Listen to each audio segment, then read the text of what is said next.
তোমরা সবাই কেমন আছো? আশা করছি ভালো আছো। সোমার ভুবন থেকে আমি সোমা বলছি, আর আমরা সবাই ভালো আছি। দেখো সাজুগুজু করে একদম রেডি, তো যাচ্ছি বাবার বাড়ি। আর আজকে শুরুতেই বলতে হতো, আজকে হচ্ছে মহাসপ্তমী। তো মহাসপ্তমীর অনেক অনেক অনেক শুভেচ্ছা আমার সব বন্ধুদেরকে। সবাই খুব মজা করো। তো এরকম আমি গুছিয়ে দিয়েছি আমার সেই বাবার বাড়িতে আসে কুর্তিটা পরেছি, আর এই যে একটু কানে পরেছি দেখো, আর চুল পুরো ভিজা, তাও এইভাবে রাখলাম। আর এখনো ব্যাগ গুছাইনি, তো সব গুছিয়ে রেখেছি। খাটের পরে অগোছালো একদম কি কি নেব সেইগুলো, আর ব্যাগে এখন ট্রলি ব্যাগটাই ভরবো। তো আমাকে পুরোটা দেখাই কেমন লাগছে। হ্যাঁ, আর কালকে আমার মিষ্টিমার জন্য, আমাকে পুরোটা দেখানোর আগে বলি, আর কালকে আমার মিষ্টিমার জন্য একটা মা ভালো সুন্দর একটা কুর্তি নিয়ে এসেছে, আমার ভীষণ পছন্দ হয়েছে। সেটাও তোমাদেরকে একটু দেখাবো। হ্যাঁ দেখো, কোথাও মারিনি, কিছু করিনি, এই যে এরকম হয়েছে, পিছুটা বেঁধে নিয়েছে এরকম। তাতে কি হচ্ছে, আমার একটু লুজ হলেও মারা লাগে না। আর দেখো রেডিমেড খোপা, শুধু এরকম করে পেঁচিয়ে রেখেছি। আর গলা খালি, গয়না ফয়না কিছু পরিনি, আর কোনো সোনার গয়না নেবো না, শুধু এই যে হাতের শাখা এটাই থাকবে, কোনো সোনার গয়না নেই। এইবার শুধু শুধু কেনা দোকানের কেনা গয়না দিয়ে সাজুগুজু করবো। দেখো এরকম গানের আমি খুব কম পড়ি, তো পরেছি এই যে বেশ। তো এই যে তো রেডি। আর আমার মিষ্টিমা কুর্তিটা দেখাই। হ্যাঁ, তো এই দেখো কালকে আমার মিষ্টিমা পরেছিল, বেশ ভালো সুন্দর হয়েছে। তো বাবা আমাকে আর রূপালীকে টাকা দিয়েছে, তো মা আমাকে টাকা, রূপালী বাবার বাড়ি চলে গেছে আর আমরা যাব। তো বাবা আমাকে আর রূপালীকে টাকা দিয়েছে, 500 টাকা করে দিয়েছে। তো মা আমাকে দিতে এসেছিল, বলেছে একটা কিছু কিনে নিতে। তো আমি মাকে দিয়ে দিয়েছি, মাকে বলেছি তোমার কাছে রাখো, আমার কাছে রাখলে খরচা এলো না। এরকম মিষ্টিমার জামাটা দেখো বেশ সুন্দর হয়েছে। এরকম আমার গায়ে হয়ে যায় বলো? তো আমি এক কাজ করি, আমি মাকে বলি ওই টাকা আমার দরকার নেই, আমাকে এরকম একটা কুর্তি এনে দাও, তাই না বলো বন্ধুরা? তাই না? তো যাই হোক, আমার মিষ্টিমার ড্রেসটাও ভালো সুন্দর হয়েছে। বলো বাবা একটু ফটো তুলি না তো, ভালো সুন্দর হয়েছে। মিষ্টিমা অষ্টমীর দিন অঞ্জলি দেবে, ব্ল্যাক কালার নিয়ে এসেছে। তো যাই হোক, আর এখনই বাবার বাড়ি বেরোবো না, এখন যাবো একটা শ্রাদ্ধ বাড়িতে, আমাদের পাশের বাড়ি। তোমরা জানো আমাদের এখানে শুধু প্রচুর মানুষ মারা যাচ্ছে, তো একটা কাকিমাদের বাড়ি শ্রাদ্ধ, সেই শ্রাদ্ধ অনুষ্ঠান খেয়ে তারপরে যাবো। তো ব্যাগটা গুছাই। হ্যাঁ, চলে আসলাম ঘরে। এই দেখো খাটে তো সব জামা কাপড়গুলো গুছিয়ে রেখেছি, কোনগুলো কোনগুলো নেবো আর কি, অগোছালো ভাবে গুছিয়ে রেখেছি আর কি। এখন এক এক করে সব আমি ট্রলিটাকে ট্রলিটায় ভরবো আর কি। এই যে সাজুগুজু জিনিসও নেওয়া হয়ে গেছে, তো এখন আমি ট্রলিটাকেও নিয়ে এসেছি। এই দেখো এই যে, তো এটাকে এখন খাটের পরে নিয়ে এখন প্যাকিং শুরু করি। হ্যাঁ বন্ধুরা, প্যাকিং করে একেবারে ট্রলিটাকে নিচেই নিয়ে চলে যাব, নিচেই গিয়ে রেখে দেবো, বারান্দায় রেখে তারপরে আমরা শ্রাদ্ধ বাড়িতে খাবার দাবার খেয়ে আসবো, খেয়ে দিয়ে তারপরে চলে যাব। হ্যাঁ, তো ব্যাগটা ভরে একেবারে নিচেই যাই।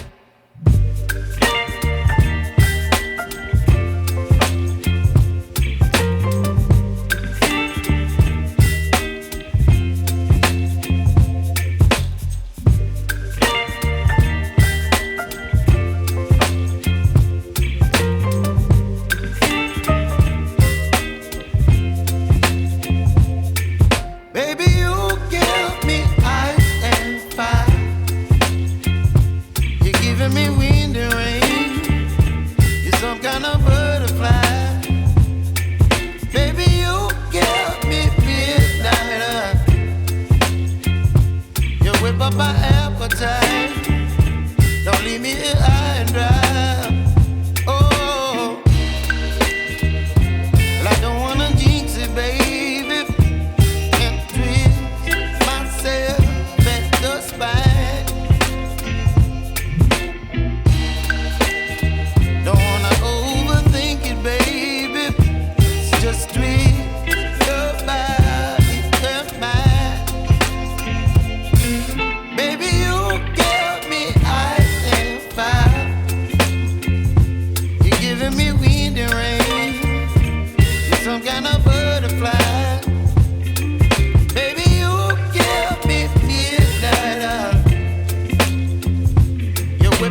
সেই ব্যাগটা রেখেই চলে এসেছি মাকে নিয়ে আমরা ঠাকুর দেখতে। দেখো তো আমাদের বাড়ির কাছে, ওই জন্যই তো বাবাই মিষ্টি এখানে আসার জন্য ব্যস্ত। তো এখানে কোনো মাইক চলছে না ভাগ্যিস, ওই জন্য তোমাদের সঙ্গে কথা বলতে পারছি বেশ।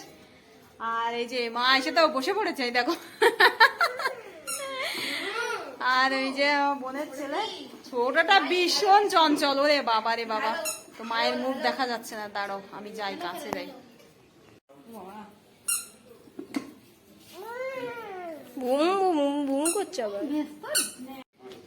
আজকে হচ্ছে মহাসপ্তমীতে এই যে বিকালবেলা বাবার বাড়ি হাজির, এই যে মায়ের পাশে দাঁড়িয়ে আছি দেখো। তো মহাসপ্তমীর অনেক অনেক অনেক শুভেচ্ছা বন্ধুরা তোমাদেরকে। একটু ফটো তুলে নিতে, ওই দেখ ওইটা একটু ভিডিও করো, দেখ কি করছে।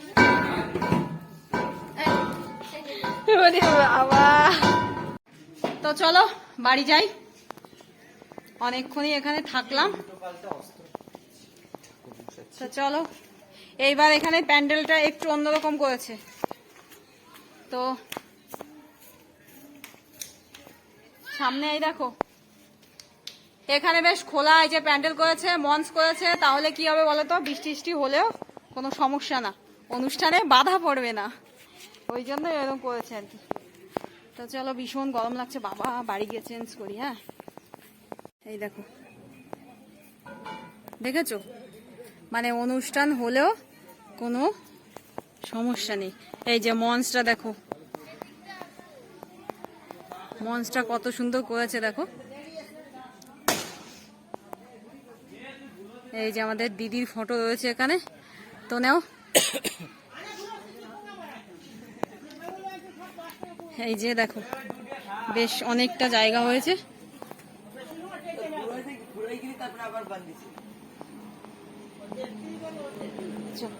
এই বাবাই চলো, কত সুন্দর শুকনো ছিল, আর এই বৃষ্টিতে সব কাদা কাদা হয়ে গেছে। তবু যদি আর বৃষ্টি না হয় কোনো সমস্যা হবে না। চলো যাই, বৃষ্টিটা আজকে হওয়ার কি দরকার ছিল, এই পুজোর 5টা দিন একটু শুকনো থেকে তারপরে হতে পারতো, তাই না বলো। তো যাক গিয়ে, যদি আর না হয় কোনো সমস্যা হবে না বন্ধুরা। তো চলো, এই যে কিসের গাড়ি রে বাবা এটা? ও আচ্ছা, ইনভার্টার মানে জেনারেটর, তাই তো। তো চলো, তো বন্ধুরা আজকের ব্লগটা যে আমার কত বড় হচ্ছে জানি না। তো এখন বাবার বাড়ি যেতে যেতে ব্লগটা এখানে শেষ করে দিই। হ্যাঁ বন্ধুরা, কানের টুপিটা এই দেখো, মা বলছে ওর কানের টুপিটা উঠছে না। তো নাও, তো তখন ব্লগটা শেষ করব বলে শেষ করা হয়নি, চলে এসেছি এখন অনেকটা রাত্রে, এখন বাজে 9টা। তো 9টার সময় দেখো আমি তোমাদের সঙ্গে এখানে ভয়েস দিইনি, তার কারণ হচ্ছে পুরো দমে গান মানে বাজছে আর কি, মাইক চলছে। তো আমি ভয়েস দিয়ে দিচ্ছি এখন ওই কারণেই। তো এই যে আমি এখন হাঁটতে হাঁটতে যাচ্ছি হচ্ছে আমাদের পুজো মণ্ডপের এখানে ড্যান্স হচ্ছে আর কি, ড্যান্স প্রোগ্রাম হচ্ছে বাচ্চাদের, সেটাই হাঁটতে হাঁটতে দেখতে আসলাম। তো অনেক আগে আমার বাবাই মিষ্টি আসেনি, বাবাই, মা, আমার বোনের ছেলেরা ওরা চলে এসেছে। তো আমি আর আসিনি, আমি এখন আসলাম। এই দেখো ড্যান্স হচ্ছে আর কি, তো বাচ্চাদের ড্যান্স হচ্ছে। তো একটা বড় মেয়ে ওই যে ড্যান্স করলো, আমি তখন এই যে আসলাম। আর প্রথম দিন তো আর বৃষ্টিতে মানুষের মানে মন গেছে ঝিমিয়ে, তবু এই যে অল্প স্বল্প লোক হয়েছে বেশ। তো আমাদের এরকম গ্রামের পুজোয় ভীষণ আনন্দ হয় বন্ধুরা। তো এই যে এখন ছোট্ট একটা মেয়ে উঠে নাচ করছে দেখো। তো আমি একটু এই যে কাছে চলে এসেছি, কাছে এসে তোমাদেরকে দেখাচ্ছি। তো বেশ সুন্দর গানে ড্যান্স করছিল। তো আমি তো আর সেটা শোনাইনি, কেন শোনাইনি তোমরা তো ভালো মতোই জানো, কপিরাইটের ভয়ে। তো আমাদের যে গ্রামে অনুষ্ঠান হয় না, এরকম ড্যান্সের প্রোগ্রাম হয়, তাছাড়া অনেক ধরনের অনুষ্ঠান হয়, যেমন গ্রামের সবাইকে নিয়ে আনন্দ করার জন্য মোমবাতি ধরানো প্রতিযোগিতা হয়, শঙ্করধ্বনি প্রতিযোগিতা হয়, উলুধ্বনি হয়, মিউজিক্যাল চেয়ার হয়, মোরগ লড়াই হয়। এই সব ছোট্ট অনুষ্ঠানের ভিতর দিয়ে আমরা গ্রামের মানুষ ভীষণ মজা করি বন্ধুরা। তো আমার বাবার বাড়ির এখানে মানে 2 পাড়ায় 2টো পুজো হয়, এটা হচ্ছে আমাদের কাছে একদম, এটাই আমাদের পাড়ার পুজো। আরেকটা পুজো হয়, ওই পুজোয় আমি কোনোদিন সেইভাবে যাওয়া হয় না, যাইও না বন্ধুরা। তো এসেছি, এই যে বেশিক্ষণ এখানে থাকবো না, এই যে বাচ্চা মেয়েটা ড্যান্স করছে, ড্যান্সটা দেখেই বাড়ি চলে যাবো বন্ধুরা, কারণ কালকে আবার অষ্টমীর অঞ্জলি দেবো আর কি। তার জন্য ওই বেশিক্ষণ থাকলে রাত জাগলে আবার উপোস টুপোস থাকবো, পরের দিন সমস্যা হতে পারে, কেননা তারপরে তো ফোনে ইউটিউব নিয়ে একটা খাটনি আছে, তাই না বন্ধুরা। তো বেশ সুন্দর ডান্স করছিল, পুচকি পুচকি একদম ছোট্ট কুড়কুড়ে একদম। দেখো তো এখানে এই যে আমাদের মমতা দিদির ফটো রয়েছে মঞ্চে, আর মঞ্চটাও বেশ সুন্দর করে সাজিয়েছে। তো এই যে এরা বাইরের থেকে ডান্স করতে এসেছে, কিন্তু এদেরও ভাড়া করে নিয়ে এসেছে। তো এরা তো খুব ছোট্ট, মঞ্চের পাশ দিয়ে এখানে রয়েছে কেউ কেউ, আমাদের যেখানে দুর্গা মা রয়েছে আর কি, ওখানেও কেউ কেউ রয়েছে, এদের টিম দেখছি। তো আমি বেশ ঘুরে ঘুরে দেখছি, তো ওদের একটু ঘুরে ঘুরে দেখে তারপরে চলে আসবো বাড়ি। এই দেখো মঞ্চের পাশেও কতগুলো রয়েছে সাজুগুজু করে, দেখো এদের বাবা মা, মানে বাবা না মাগুলো মনে হয় গার্জেন হিসাবে এসেছে সঙ্গে। আর ওই দেখো পুজো মণ্ডপে কি হচ্ছে, চলো পুজো মণ্ডপে একটু ঘুরে আসি। আর পুজো মণ্ডপটা দেখিয়ে বাড়ি যাওয়ার আগে এখানে বসেই আমার ভ্লগটা, আজকে মহাসপ্তমীর ভ্লগটা এখানেই শেষ করে দেবো বন্ধুরা। তো বেশ সুন্দর নাচ করছে এখন। এই যে আমি চলে আসলাম পুজো মণ্ডপের এখানেও দেখো কতগুলো এই যে ওদেরই টিম। তো এখান থেকে সাজুগুজু করে করে এক একজন মঞ্চে গিয়ে উঠছে আর কি। তো এখানে শেষ করে দিলাম বন্ধুরা, তোমরা সবাই ভালো থেকো, সুস্থ থেকো, জয় রাধে রাধে রাধে।